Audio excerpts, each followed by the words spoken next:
AI o Artificial Intelligence ang isa sa mga teknolohiya na mabilis ang development. Pero bakit nga ba mabilis ang pagbabago sa technology? At bakit kailangan na masabayan natin ang mga pagbabago na dulot nito? Ilan sa mga dahilan ng mabilis na pagbabago sa technology ay ang mabilis na pagbabago sa kaalaman. Halimbawa nito ay ang computers na sa simula ay simple lamang ang kayang gawin. Pero ngayon ay may mga mas malakas at mas mabilis na computers na ang lumalabas. Bukod dito, isa rin sa dahilan ay ang pagdami ng nagkakaroon ng interes at pangangailangan sa bagong teknolohiya.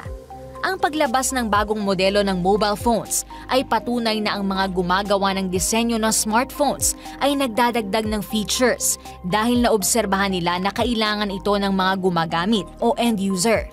Kabilang din sa dahilan ng mabilis na pagbabago ng technology ay ang pagkakaroon ng maraming investor o financial supporters.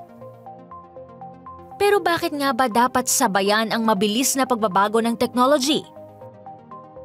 Sa kasalukuyan, usap-usapan na ang paglago ng AI ay magreresulta sa pagkawala ng trabaho ng mga tao. Dahil dito, dapat na makasabay sa mabilis na pagbabago at sinasabing dapat na patuloy na mag-level up ng kakayahan. Sa mabilis na pagbabago sa teknolohiya, tandaan na mas mapakikinabangan natin ito kung ito ay gagamitin sa mabuti.